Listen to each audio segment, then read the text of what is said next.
नमस्कार, मैं हूं आरती शर्मा और एक बार पुनः उपस्थित हूं आप सभी के समक्ष संधि से संबंधित वीडियो लेकर। पिछला जो वीडियो था उसमें हमने संधि में स्वर संधि के दो भेदों को समझा था। स्वर संधि में हमने दीर्घ संधि और वृद्धि संधि को समझा था। इस वीडियो में हम गुण संधि, यण संधि और अयादि संधि के बारे में गुण संधि में यदि अ या आ है, प्रथम पद का अंतिम वर्ण यदि अ या आ है और अंतिम पद का प्रथम वर्ण ई, उ, री है, तो इनमें जो बदलाव आएगा वो क्रमशः इस प्रकार से आएगा। यदि अ या आ जुड़ेगा, यदि अ या आ है प्रथम पद में अंतिम वर्ण और ई या ई है अंतिम पद में प्रथम वर्ण, तो क्रमशः क्या होगा? क्रमशः इनमें जो बदलाव आएगा वो इस तरह से आएगा। ए बन जाएगा। यदि अ या ई है, यदि अ या ई है या इनमें से कोई भी एक स्वर एक दूसरे के साथ में इस तरह से जुड़े हैं, प्रथम पद में अंतिम वर्ण और अंतिम पद में प्रथम वर्ण यदि आ जाता है तो ए बन जाएगा। और यदि अ या आ और इनके साथ में जुड़ा हुआ उ या ऊ है तो ओ बन जाएगा। और इसी तरह से यदि अ या आ के साथ में री अगर जुड़ा हुआ है तो अर बन जाएगा। तो अब ये जो बात है यहाँ पर, ये जो स्वरों में बदलाव आया है, इसको अगर हम समझेंगे तो इसको उदाहरणों के ज़रिए हम अच्छे से समझ सकते हैं। जैसे नर जोड़ ईश, तो प्रथम पद का अंतिम वर्ण अ और यहाँ पर ई है ही, और इसमें जो बदलाव आया है वह ए इस तरह से होगा। तो ये जो बदला हुआ शब्द हमारे सामने आएगा वह इस तरह से है नरेश। वह जो शब्द आएगा वह आएगा नरेश।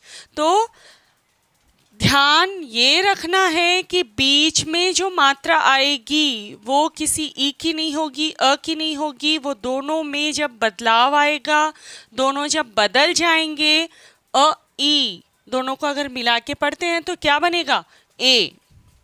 और इसी तरह से संधि विग्रह करने पर या संधि विच्छेद करने पर भी हमको यही ध्यान रखना है कि जो शब्द अर्थ रख रहा है, अब दोनों में अर्थ क्या रखेगा? अगर हम इसमें बदलाव करेंगे तो हमको ये मालूम होना चाहिए कि इसके अंदर जो शब्द है वह नर है। नर शब्द अपने आप में अर्थवान है, तो इसको हम इस तरह से यहाँ पर वापस पुनः जब विच्छेद करेंगे तब तो हम इसी तरह से लिख देंगे। और ईश, ईश का मतलब होता है देव या देवता या भगवान। तो जो भी अर्थ है, मूल हमको ध्यान यही रखना है कि इसमें हमें अर्थ वाले शब्दों को ही ढूंढना है, समझने का प्रयास करना है कि अर्थ वाले शब्द कौन से होंगे। और इसी तरह से अ या आ, और इसको भी हम समझेंगे तो कैसे होगा। इसमें जो उदाहरण ले सकते हैं हम इस तरह से, भाई पर जोड़ उपकार, पर जोड़ उपकार, तो वही कॉन्सेप्ट हमारा, वही संकल्पना हमारी रहेगी यहाँ पर। क्या? र में अ की ध्वनि आ रही है, साउंड अ की है, क्योंकि बिना अ के कोई व्यंजन पूर्ण नहीं होता। यदि यहाँ पे अपूर्ण व्यंजन होता तो फिर वो अलग कॉन्सेप्ट हो जाता था। यहाँ पर हम जब पढ़ते हैं पर र, तो अ की ध्वनि आती है ना, तो ये यहाँ पर अ है और यहाँ पर उ खुद से ही यहाँ पे लिखा हुआ है। तो अब इन दोनों को जब अ उ ओ बनेगा तो इसका जो बदला हुआ शब्द आएगा वह आएगा परोपकार। ठीक इसी तरह से री जो है वह आ या आ के साथ मिलने पर अर बन जाता है। कैसे देखिए, देव जोड़ ऋषि, तो जब बदल जाएगा ये शब्द तब कैसे होगा, देवर्षि।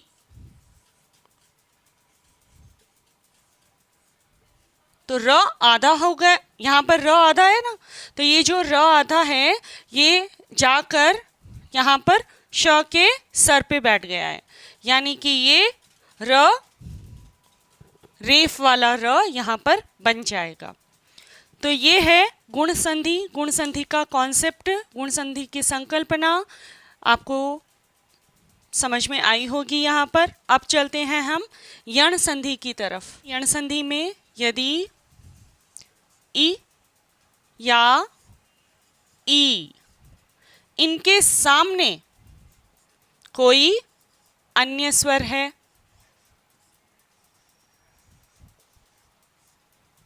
ठीक है, इनके सामने कोई अन्य स्वर है, उ या ऊ, इनके सामने भी जुड़ने के लिए कोई अन्य स्वर है।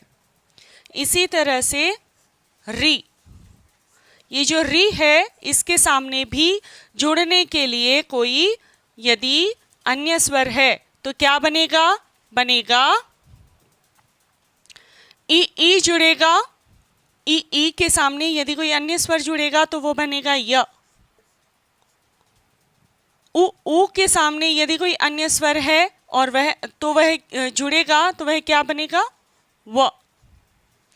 और री के सामने यदि कोई अन्य स्वर है तो वह र, इस तरह से जुड़ जाएगा। अब ये आपको ये ध्यान रखना है कि जो यहाँ पर जो बदले हुए व्यंजन आएंगे, ये व्यंजन है, व्यंजन जब आएंगे तो इसमें हलंत लगा हुआ रहेगा। एक बात तो ये, दूसरी बात ये बात पूरी तरह से आपको समझनी है कि यहाँ पर जो मात्राएं लगेगी उसके बाद में ये पूरे हो जाएंगे, लेकिन हमारे सामने ये किस तरह से आए हैं, य, व और र के रूप में हलंत लगे हुए।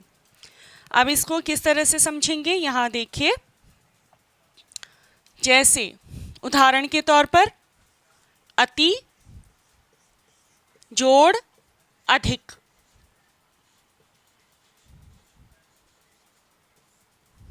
इसी तरह से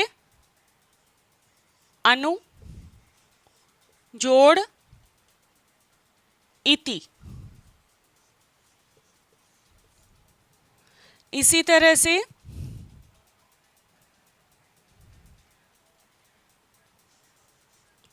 मातृ जोड़ आज्ञा। तो जब हमने क्या पढ़ा, हमने पढ़ा ई के समक्ष यदि कोई अन्य स्वर है तो वह य हो जाएगा। अब इसमें ई प्रथम पद में ई जो अंतिम स्वर होता है वह यदि ई है और उसके सामने प्रथम पद, अंतिम पद का प्रथम वर्ण यदि कोई अन्य स्वर है तो वह य बन जाएगा। तो अब यहाँ देखिए, यहाँ पर जो मात्रा है वो किसकी है, ई, और यहाँ पर स्वर कौन सा है, अ, यानी कि इसके जैसा स्वर तो है नहीं ना, इसके समान स्वर यहाँ पर नहीं है, तो वह क्या बन जाएगा, वह बन जाएगा य। तो जो निकलकर नया स्वर, नया जो शब्द आया है वह क्या बनेगा, अत्यधिक।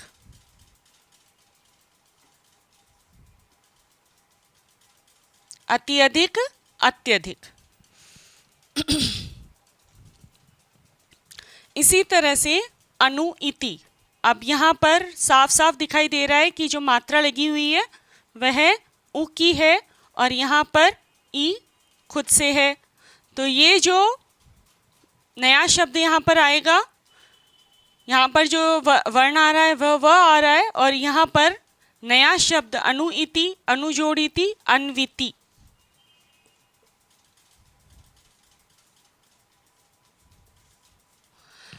यहाँ पर परेशान होने की आवश्यकता नहीं है। सोचेंगे कि यहाँ पर तो उ की मात्रा और यहाँ स्वर पूरा है, तो फिर बाद में ये न आधा कैसे हो गया और यहाँ पे व कैसे आ गया। हमको यहाँ पर ये ध्यान देना है कि अंतिम पद में प्रथम वर्ण जिस भी मात्रा, जो भी स्वर वहाँ पर होगा, कोई भी मात्रा वहाँ पर होगी, वह मात्रा किसको लग जाएगी? यहाँ पर आगे वाले शब्द को। और आगे वाला शब्द जो होगा वह आधा हो जाएगा, और जो निकलकर नया वर्ण जो आएगा, आगे वाला जो वर्ण है वह आधा हो जाएगा। यानी न यहाँ पर आधा हो गया और वह यहाँ पर पूरा हो गया, वह को मात्रा लग गई। तो इस तरह से नया जो शब्द आएगा वह क्या आएगा? अन्विति। इसी तरह से री के सामने यदि कोई अन्य स्वर है तो वह र बन जाएगा, और ये जो आधा र होगा ये क्या होगा? ये पदेन र के रूप में सामने आएगा। अब ये पदेन र के रूप में सामने क्यों आएगा? क्योंकि ये जो र है वो आगे वाले स्वर से मिल जाएगा, इसलिए यहाँ पर पदेन र के रूप में सामने आएगा। किस तरह से? देखिए मात्र आज्ञा। अब यहाँ पर जो नया स्वर नया जो शब्द निकल कर आएगा वह आएगा मात्राज्ञा। त जो है वह आधा हो जाएगा और र यहाँ पर फिर पूरा हो जाएगा। जब त आधा होगा और र आ के सामने, आ के साथ में मिलकर संधि बनाएगा, यानी आ के साथ में मिल जाएगा, तो वह रा बन जाएगा। और ये जब त आधा होगा तो त जो है वह र के साथ में मिल जाएगा और त्र बन जाएगा। मात्रा ये जो है वह इसको लग ही जाएगी, इसलिए यहाँ पर जो संधि होगी वह आएगी मात्राज्ञा। तो ये हुई यण संधि। यण संधि के बाद में अयादि संधि।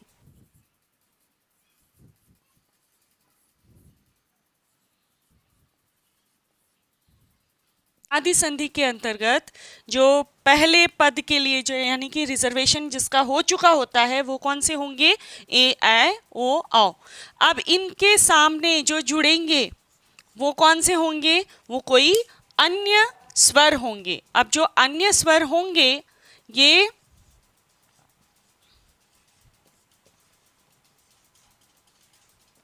अन्य स्वर होंगे। इसमें भी यदि कोई अन्य स्वर आया है, जो द्वितीय पद होता है, जो अंतिम पद होता है, उसका जो प्रथम वर्ण यदि कोई अन्य स्वर आ गया है तो क्रमशः कैसे बनेगा? अय या आय। इसी तरह से ओ औ के साथ में जुड़ने से अव और आओ। ए, आय, इसके साथ में अन्य स्वर अगर जुड़ जाएगा तो अय और आय हो जाएगा। ओ औ के साथ में यदि कोई अन्य स्वर जुड़ेगा तो वह अव या आव हो जाएगा। अब इनके उदाहरण हम लोग क्रमशः देख लेते हैं क्या क्या है। देखिए जैसे विने जोड़ अ। अब ये जो विने जोड़ अ है, अगर हम इसका वर्ण विच्छेद करेंगे, समझने के लिए है ये कि यदि हम इसका वर्ण विच्छेद करेंगे तो कैसे करेंगे? ये देखिए यहाँ पर व जोड़ ई जोड़ न जोड़ ए जोड़ अ, है ना। इसी तरह से ना ये बाद में जुड़ेगा, तो ये अ हमने यहाँ पर सीधा ही लिख दिया है। तो अब ये देखिए आप कि यहाँ पर जो अंतिम स्वर है, विनय में जो अंतिम स्वर है वह ए है और अ। अब ये अ जो है वो अन्य स्वर है, इसके साथ वाला स्वर नहीं है, ये अन्य स्वर है। तो ये दोनों मिलकर क्या बनेंगे? अय।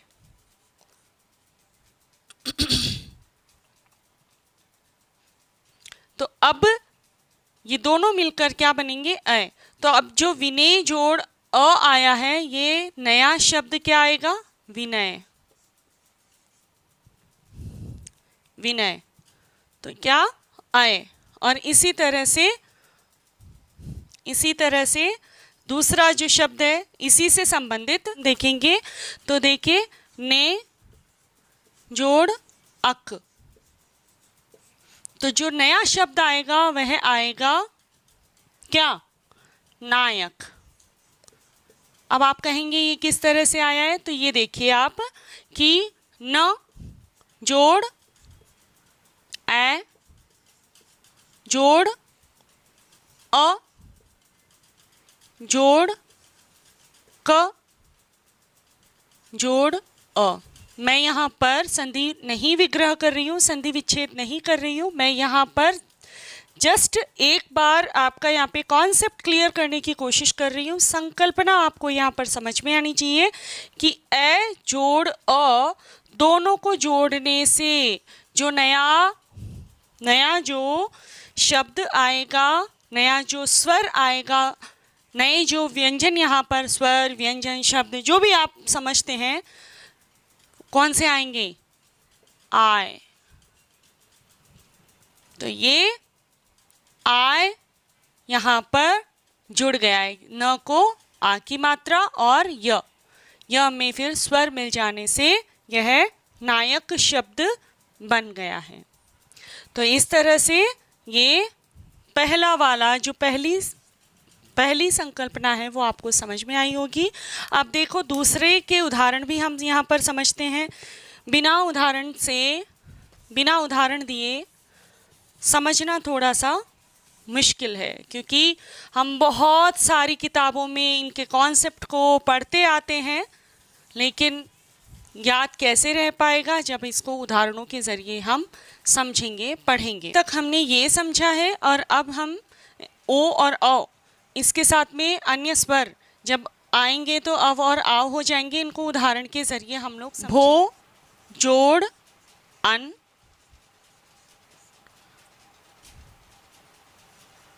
भो जोड़ इष्य। अब यहाँ पर देखिए भो जोड़ अन, तो यहाँ पर जो नया शब्द आएगा वह आएगा भवन। क्योंकि हमने पढ़ा है कि ओ और औ के सामने अन्य स्वर आ जाने से, यानी कि उनके समान स्वर नहीं आकर अन्य कोई स्वर आ जाएगा तो वह क्या बन जाएगा? अव। तो यहाँ पर भ को ओ की मात्रा हटकर वह अव बन गया है, तो भ में अ जुड़ गया है और वह यहाँ पर ऐसे कैसे लिख दिया जाएगा, और यहाँ पर न जैसे था वैसे आ जाएगा। तो जो नया शब्द आएगा वह आएगा भवन। इसी तरह से भो जोड़ इष्य, तो यहाँ पर भ और क्या बनेगा? अव, क्योंकि जो रस्व ई है वह आई है ना, तो इसलिए यहाँ पर क्या होगा? अब ये ध्यान रखना है कि जिस तरह से जो स्वर आएगा, अंतिम पद का प्रथम वर्ण जो स्वर आएगा मात्रा वही लगेगी। हमको यहाँ पर इस बात पर अटक नहीं जाना है कि यहाँ पे तो अव था तो यहाँ पे ई की मात्रा कैसे आई। तो जो मात्रा होगी वह जो अंतिम पद होगा उसकी मात्रा, अंतिम पद का जो भी स्वर होगा उसकी मात्रा व को लगकर व पूरा हो जाएगा। तो यहाँ पर व को ई की मात्रा लग गई और बाद में जो वर्ण थे वो वैसे के वैसे यहाँ पर आ गए। तो जो नया शब्द बना वह आया भविष्य। इसी तरह से औ के साथ में भाव जोड़ उक, तो नया शब्द क्या आएगा? भावुक। इसी तरह से अच्छा, यहाँ पर भावुक क्यों आया? क्योंकि औ के साथ में अन्य स्वर कोई भी आएगा तो वह क्या बन जाएगा? आ बन जाएगा। आ और व आव बन जाएगा। तो इस तरह से यहाँ पर भी आ की मात्रा लग गई है और व को उ की मात्रा लग गई है। तो इस तरह से नया जो शब्द आया वह आया भावुक। इसी तरह से प जोड़ अन, औ के साथ में अ मिल जाने से क्या बनेगा? पावन, क्योंकि यहाँ पर जो कॉन्सेप्ट होगा वह औ के साथ में अन्य स्वर लगने से आव बन जाना लागू होगा, यानी कि जो कॉन्सेप्ट होगा वह ये होगा। तो इस तरह से या हम लोगों ने जो संधियाँ हम लोगों ने यहाँ पर पढ़ी है वह गुण संधि, यण संधि और अयादि संधि। मैंने अपनी तरफ से पूरा प्रयास किया है आप लोगों को समझाने का। यदि आपको ये तीनों संधियाँ समझ में आई हैं तो कृपया इस वीडियो को लाइक कीजिएगा, चैनल को सब्सक्राइब कीजिएगा और कमेंट में मुझे बताइएगा कि आपको ये वीडियो कैसा लगा, और इसमें यदि कोई त्रुटि है तो वो उस त्रुटि को भी मुझे बताइएगा, मैं उसे सुधारने का अवश्य प्रयास करूँगी। धन्यवाद।